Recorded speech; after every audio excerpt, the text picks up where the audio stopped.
allons passer au tour de table. Michèle Créoff, je vais commencer par vous. Vous êtes vice-présidente du CNPE. Que pensez-vous des pistes qui ont été évoquées? Comment croisent-elles vos travaux? Quelles sont vos priorités, peut-être, en matière de propositions et d'évolution des pratiques? C'est à vous. Je n'ose le dire, 7 minutes. Bonsoir à toutes et à tous. Je ne vais pas revenir sur toute la richesse des propos qui ont été tenus parce que ça serait compliqué. Donc je vais plutôt essayer de construire une réponse peut-être un peu simplificatrice, mais sur comment on travaille aujourd'hui au sein du CNPE à partir de la loi du 14 mars 2016 pour justement permettre, je vais citer, la coopération, la conception intégrale intégrée, je dirais la formation, la prévention. Et on travaille sur quelque chose qui paraît assez simple, c'est d'abord comment on construit un langage commun, donc des références partagées communes pour parler ensemble de la même chose et pour pouvoir s'entendre.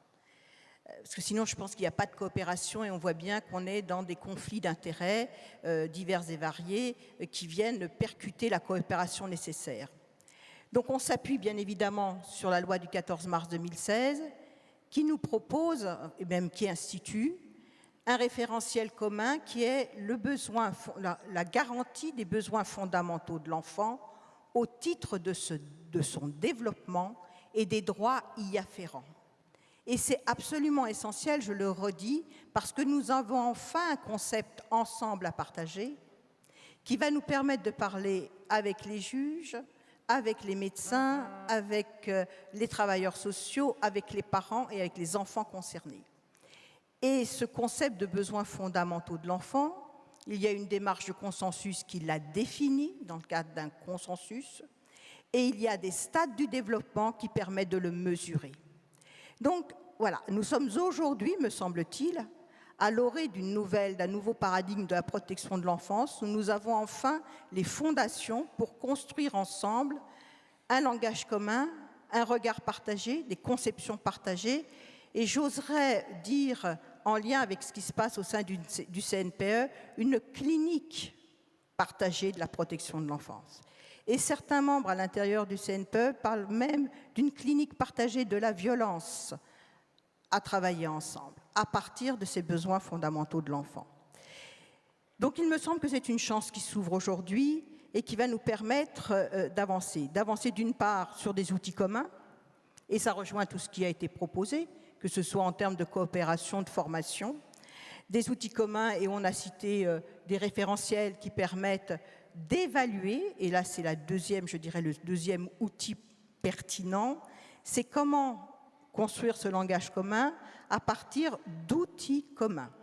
C'est-à-dire quand même que sur les 100 et quelques départements, on ait à peu près le même outil pour partager les informations, pour construire les diagnostics et pour construire des diagnostics qui servent à tout le monde, parce que ce que vivent aussi nos enfants en protection de l'enfance, c'est qu'on diagnostique dans le cadre de l'information préoccupante, puis après on diagnostique dans le cadre de l'évaluation avant de trouver l'accueil définitif ou la mesure, et puis parfois on rediagnostique au moment de l'IOE ou de la mesure d'investigation judiciaire. Peut-être qu'on peut penser autrement. Peut-être qu'on peut penser, si on a un diagnostic commun partagé sur des référentiels partagés avec des objectifs partagés, après, pendant toute la chaîne des décisions, on fait confiance à ce diagnostic. Parce qu'on parle ensemble dans la même langue, sur les mêmes choses et avec les mêmes références. Et ça me semble absolument fondamental.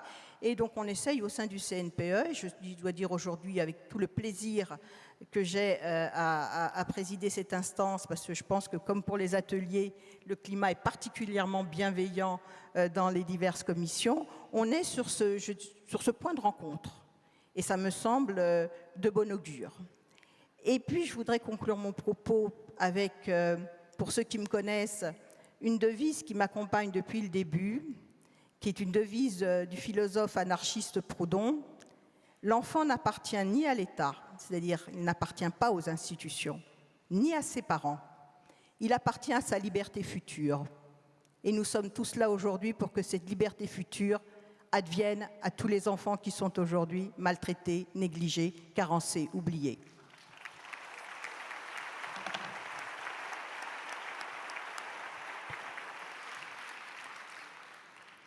Madeleine Mathieu, vous êtes directrice de la PJ, la protection judiciaire de la jeunesse. J'en profite pour remercier à nouveau vos services, vos équipes pour votre collaboration sur l'organisation de ces assises.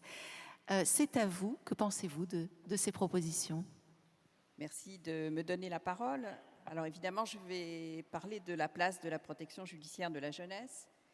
À la fois en entendant le retour sur les différents ateliers et après avoir pris connaissance du bilan qui a été réalisé par l'Audace, j'ai envie de dire que si la loi de mars 2016 nous a donné un certain nombre de cadres, d'outils, a posé un certain nombre de structures dans lesquelles nous nous rencontrons maintenant, et je m'en réjouis particulièrement, il importe peut-être, puisque nous sommes dans une perspective d'avenir et de mise en œuvre, d'effectivement faire vivre ce dispositif.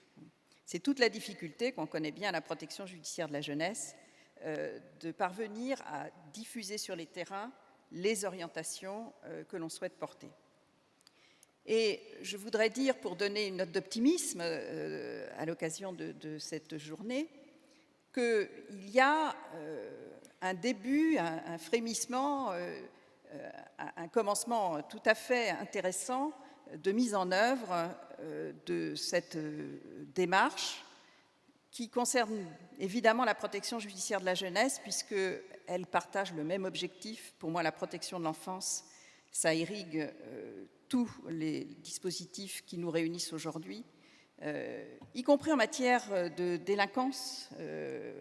Je crois que la protection, la dimension protection existe également dans ce domaine, et c'est la raison pour laquelle le sujet du parcours est essentiel pour nous, et la réversibilité du parcours est quelque chose qui me paraît extrêmement important et que l'on va pouvoir sans doute obtenir dans cette collaboration qui s'ouvre maintenant avec les conseils départementaux. Alors, pour être plus concrète, je voudrais dire que la loi de mars 2016, elle a engagé les partenaires à protocoler, aussi bien en termes de prévention, c'est-à-dire au tout début, qu'au terme des prises en charge, s'agissant des jeunes majeurs.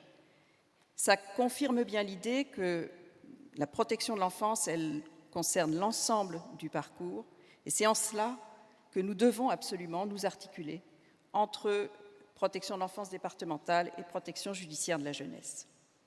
Ça va passer par une meilleure connaissance mutuelle et par l'organisation d'actions communes concertées. Une meilleure connaissance mutuelle, je crois qu'elle se développe déjà beaucoup. Vous avez vu à votre arrivée tout à l'heure un petit film sur les manifestations nationales de la protection judiciaire de la jeunesse. J'avais amené des chiffres, je ne vais pas vous les livrer parce qu'on n'a pas le temps, mais sachez qu'un nombre conséquent de mineurs soit pris en charge par des dispositifs des départements, soit même pris en charge par des dispositifs du ministère de la Santé, participent à nos manifestations nationales, que c'est l'occasion pour ces publics de mieux se connaître et de comprendre déjà entre eux, et pour toutes les personnes qui participent à ces manifestations, que finalement, il peut y avoir assez peu d'écart entre ces publics. Et un autre aspect qui peut permettre ces rencontres, ce sont les dispositifs d'insertion et de santé. Dans plusieurs départements existent des dispositifs partagés où des jeunes des conseils départementaux et des jeunes de la protection judiciaire de la jeunesse vont se retrouver sur des mêmes plateformes. De la même façon, la démarche PJJ promotrice de santé qui insiste beaucoup sur la démarche de santé dans le sens du bien-être et qui rejoint parfaitement la notion de besoins élémentaires de l'enfant qui sont prioritaires, peut permettre des articulations entre les acteurs. L'importance des cadres dans ce domaine, la situation des cadres qui a été évoquée tout à l'heure, me paraît également à souligner parce que c'est au niveau des conseils départementaux, des directions territoriales, que ces rencontres, ces articulations peuvent se construire et que des protocoles, des chartes d'action commune peuvent être conclus dans cet objectif-là. Je citerai un exemple parce que c'est un sujet qui est extrêmement débattu au cours de ces assises. C'est la protocolisation qui a eu lieu entre le département et la direction interrégionale Île-de-France pour améliorer l'accompagnement des mineurs non accompagnés et faire notamment en sorte que des dispositifs relais se mettent en place dans les meilleures conditions possibles à l'arrivée de la majorité. Des formations associées sont également mises en œuvre et permettent la connaissance mutuelle des professionnels et des publics. L'École nationale de la protection judiciaire de la jeunesse organise une formation axée sur les sujets de protection de l'enfance, qu'elle évidemment diffuse à nos professionnels, mais qui est également ouverte.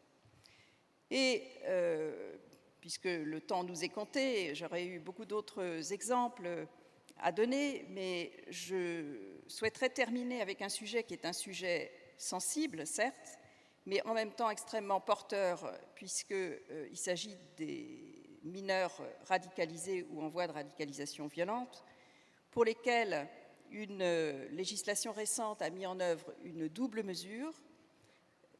Pour ces enfants qui arriveraient de zones de guerre et qui seraient placés à l'aide sociale à l'enfance, une mesure de milieu ouvert exercée par le secteur public de la protection judiciaire de la jeunesse est mise en expérimentation pendant 3 ans pour voir si cette disposition, si ce dispositif doit être continué ou pas.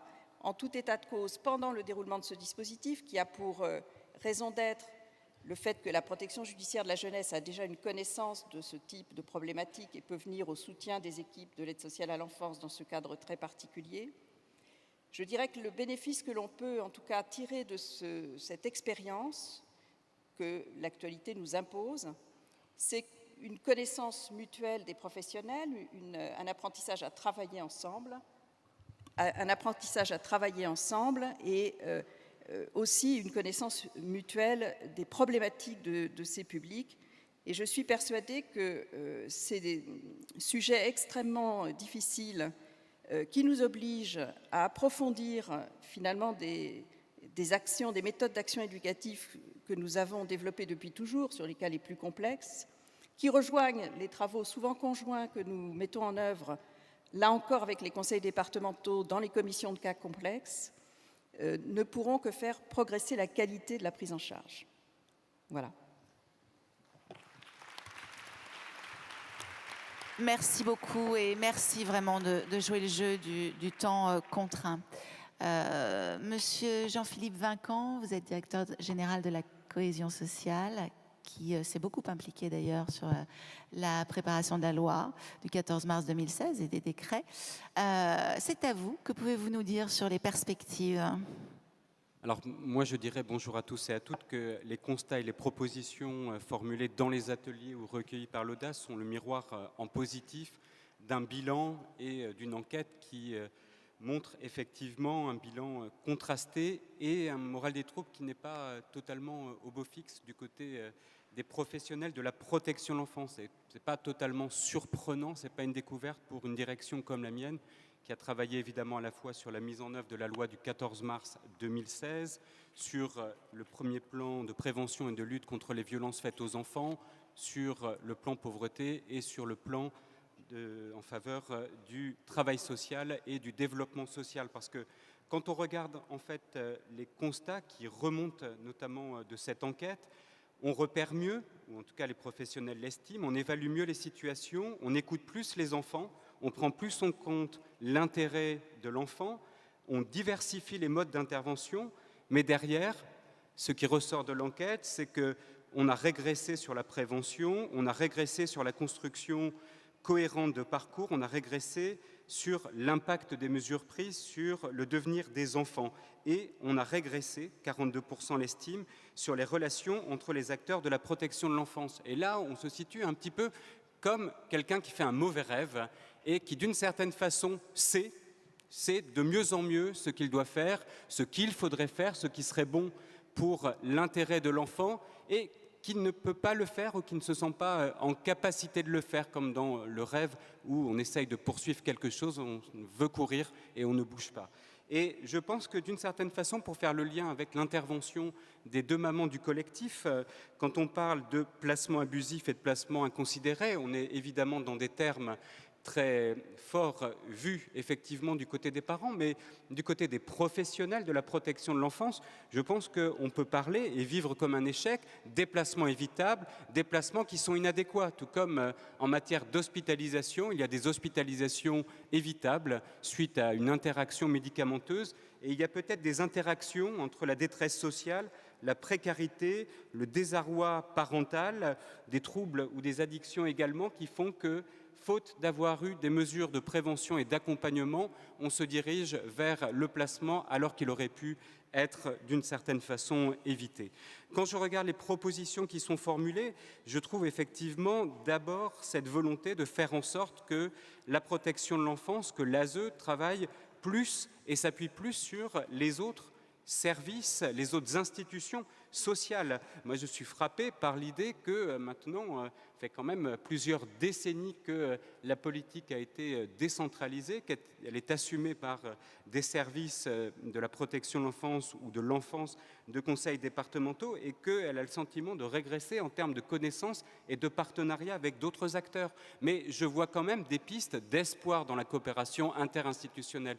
Quand nous mettons en place réponses accompagnées pour tous, pour les personnes en situation de handicap, enfants ou adultes, sans solution adéquate de prise en charge, qui ne trouvent pas de place en institution, qui sont mal prises en charge au domicile, et que nous mettons en place dans les maisons départementales des personnes handicapées des groupes opérationnels de synthèse qui proposent des plans d'action globaux pour répondre aux besoins de l'enfant handicapé. Que nous dit l'ARS des Pays de la Loire? C'est que les premiers dossiers qui sont présentés devant ce groupe opérationnel de synthèse pour recevoir un meilleur accompagnement social, médico-social, ce sont les services de l'ASE du conseil départemental qui sont venus les présenter. Qu'a à faire le service de l'ASE à suivre au long cours des personnes ou des enfants dont la problématique principale est un trouble du spectre autistique ou un handicap psychique puissant? Est-ce que c'est à l'ASE de résoudre ça seul? Mais pourquoi l'ASE ne travaille pas avec la MDPH alors que globalement tout ça est dans le bloc de compétences et de responsabilité du conseil départemental? Mais zut, le préfet fait des réunions des chefs de collège, des services déconcentrés. On pourrait aussi travailler sur les territoires en interinstitution, surtout lorsque la collectivité qui est responsable est la même. Ces logiques de coopération dans les commissions départementales, il faut qu'elles se mettent en place, évidemment. Quand on parle derrière de prolonger jusqu'à 25 ans la prise en charge de l'ASE, on oublie le fait qu'il y a des dispositifs qui ont été mis en place pour un accompagnement social de jeunes décrocheurs, de jeunes sans qualification. Ça s'appelle la garantie jeune. Elle a été généralisée sur l'ensemble du territoire. Les missions locales en sont l'opérateur. Les services doivent travailler ensemble pour construire des parcours pour les jeunes qui sortent de l'ASE, pour leur offrir immédiatement une formation, le revenu équivalent au RSA qui est apporté avec la garantie jeune, un hébergement en contactant le service d'information et d'orientation d'accueil en matière d'hébergement ou de logement en foyer, en résidence sociale. Je pense que les potentialités qui naissent de ce travail vraiment interinstitutionnel auprès des territoires, elles existent, elles sont là. Et si le national peut donner l'impulsion en concevant des plans intégrés, le local peut y travailler en coordination stratégique au niveau des responsables des institutions, des directeurs, des cadres, mais aussi au niveau tactique sur des dossiers de personnes. On peut se voir une fois par mois pour faire la liste des 10 jeunes qui vont sortir ou qui posent une difficulté particulière et élargir l'éventail des réponses à apporter qui ne sont pas toujours à trouver du côté de la même institution et qui ne sont pas toujours à trouver du côté de l'ASE parce qu'il y a un aval nécessaire à l'ASE. Il y a d'autres ressources à mobiliser. Elles sont médicales auprès de la PMI, elles sont sociales auprès des conseillers ou conseillères en éducation sociale et familiale des CAF dans le soutien à la parentalité. Allez Allons chercher ces ressources, elles existent dans les territoires. S'agissant des sujets de formation, c'est un sujet qui est tout à fait essentiel parce que pour parler un langage commun, pour avoir un bon travail entre institutions, entre professionnels, il faut avoir des cadres qui soient les plus partagés. Et je veux le dire, la réforme qui est en cours, notamment des diplômes de niveau 3 du travail social, les diplômes d'État, l'idée de donner un socle commun de formation aux 5 professions, aux 5 métiers de niveau 3 actuellement, on nous dit vous allez mélanger tous les métiers, brouiller toutes les cartes. Mais quand même, dans les études médicales, il y a 6 années d'études communes à l'ensemble des médecins et ensuite 9 ans ou 11 ans après, on a des pédiatres, on a des anesthésistes, on a des médecins de santé publique. Ils ne font pas le même métier, mais ils ont la même approche de l'écoute du patient, la même éthique professionnelle. Pourquoi ne pourrions-nous pas avoir sur 3 ans de formation, une année ou 12 mois sur les 3 ans qui soient consacrés à des sujets communs comme l'écoute des personnes accompagnées. Il est inscrit dans le plan d'action en faveur du développement social la participation des personnes accompagnées aux formations. Nous y travaillons avec les établissements et instituts en travail social. Ils sont prêts à jouer le jeu, mais pour mettre en œuvre ces réformes, il faut avoir un minimum de confiance sur le fait que l'État, la commission professionnelle du travail social, qui est paritaire avec les syndicats et les employeurs, il faut avoir confiance dans l'idée qu'ils ne veulent pas casser le travail social et se priver de cet outil qui est absolument essentiel en matière de cohésion sociale et d'intervention sociale. Donc voilà, ce sont des convictions fortes que j'exprime. Je pense que nous avons posé beaucoup, effectivement, de principes ou beaucoup d'outils ou de dispositifs qui vont nous permettre de progresser collectivement pour que non seulement on sache qu'il y a des situations préoccupantes, non seulement qu'on évalue en prenant en compte le besoin de l'enfant, mais qu'on soit beaucoup plus fort derrière dans la promotion de ces enfants, dans leur promotion. La politique de la protection sociale de l'enfant, c'est une politique d'égalité des chances, c'est une politique d'investissement social à court, moyen et long terme. Il n'y a pas de plus belle politique où investir que dans la politique de l'enfance. Et vous le savez, vous avez eu le message d'Agnès Buzyn, ce sera tout le sens de son action. Je vous remercie.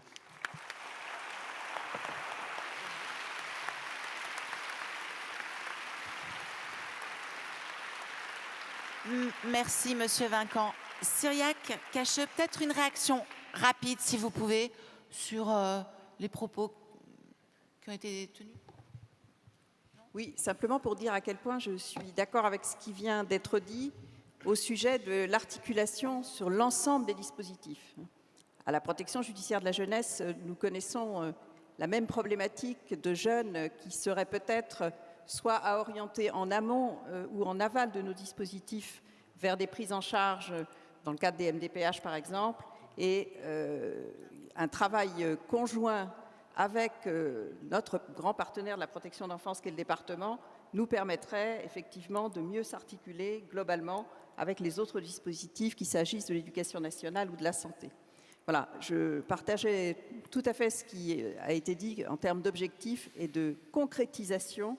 En fait, c'est ça l'objectif que nous devons avoir maintenant, de concrétisation de toutes les orientations pour lesquelles les cadres nous ont été donnés par la loi de mars 2016, avec évidemment les moyens dont nous disposons et en sachant que c'est un objectif permanent que d'améliorer les prises en charge dans ce cadre. Merci. Madame Créoff, une réaction ? Oui, moi je voudrais relever un point qui me semble important, c'est que la politique de protection de l'enfance est aussi une politique, et peut-être à égalité, une politique de promotion, comme l'a dit M. Vincan, mais aussi une politique de santé publique. Je reprendrai les conclusions du rapport de la Défenseure des enfants sur les enfants présentant un handicap en protection de l'enfance. 77 000 enfants, je regarde Geneviève, 77 000 enfants sur 330 000, c'est-à-dire qu'on n'est pas dans de l'anecdotique, on est véritablement dans comment, sur des enfants scabossés, ça provoque des troubles du développement qui sont producteurs de handicap. Et donc, on voit bien qu'on est dans des constructions de politique de santé publique et que ce partenariat, encore une fois, social, socio-éducatif, médical, sanitaire, est absolument nécessaire. Donc, oui, la MDPH, mais ce n'est pas la MDPH qui crée les places dans les structures, ce qui veut bien dire qu'au-delà des relations au sein des services départementaux entre l'aide sociale à l'enfance et de la MDPH, c'est bien au sein des territoires comment on construit avec les ARS, avec l'éducation nationale, avec la PJJ, avec la protection de l'enfance, une véritable politique de promotion aussi bien en termes de santé qu'en termes de chance. Et ça me semble très intéressant.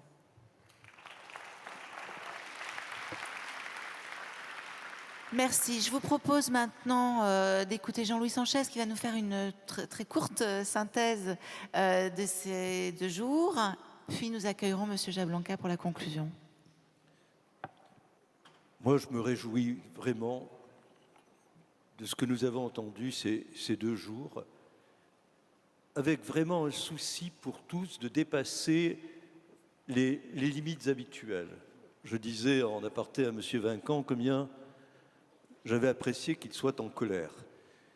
On a besoin effectivement, je dirais, d'être à la hauteur tous de l'enjeu que représente non seulement la protection de l'enfance, mais la protection de l'enfance dans un monde qui s'éloigne de plus en plus de l'avenir, qui s'éloigne de plus en plus, je dirais, de leur avenir.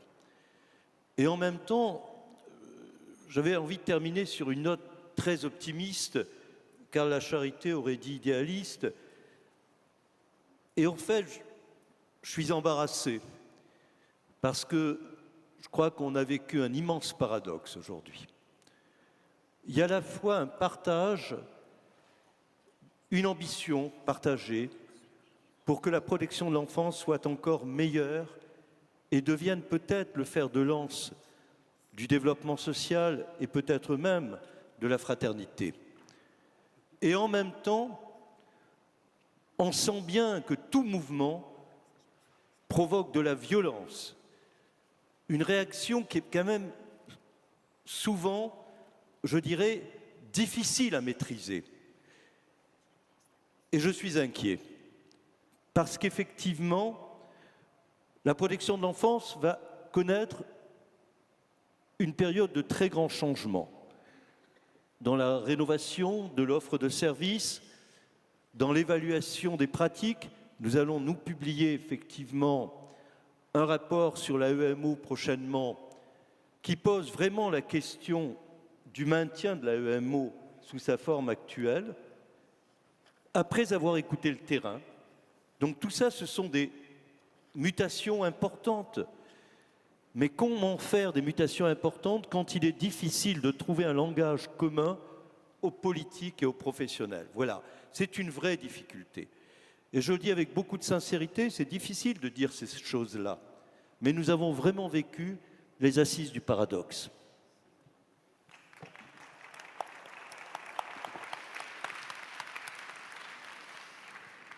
Je tiens à tous vous remercier vraiment très sincèrement pour votre adaptation aux contraintes du jour. Merci. On n'a pas pu débattre comme on l'aurait souhaité. J'espère néanmoins que vous avez pu passer quelques messages.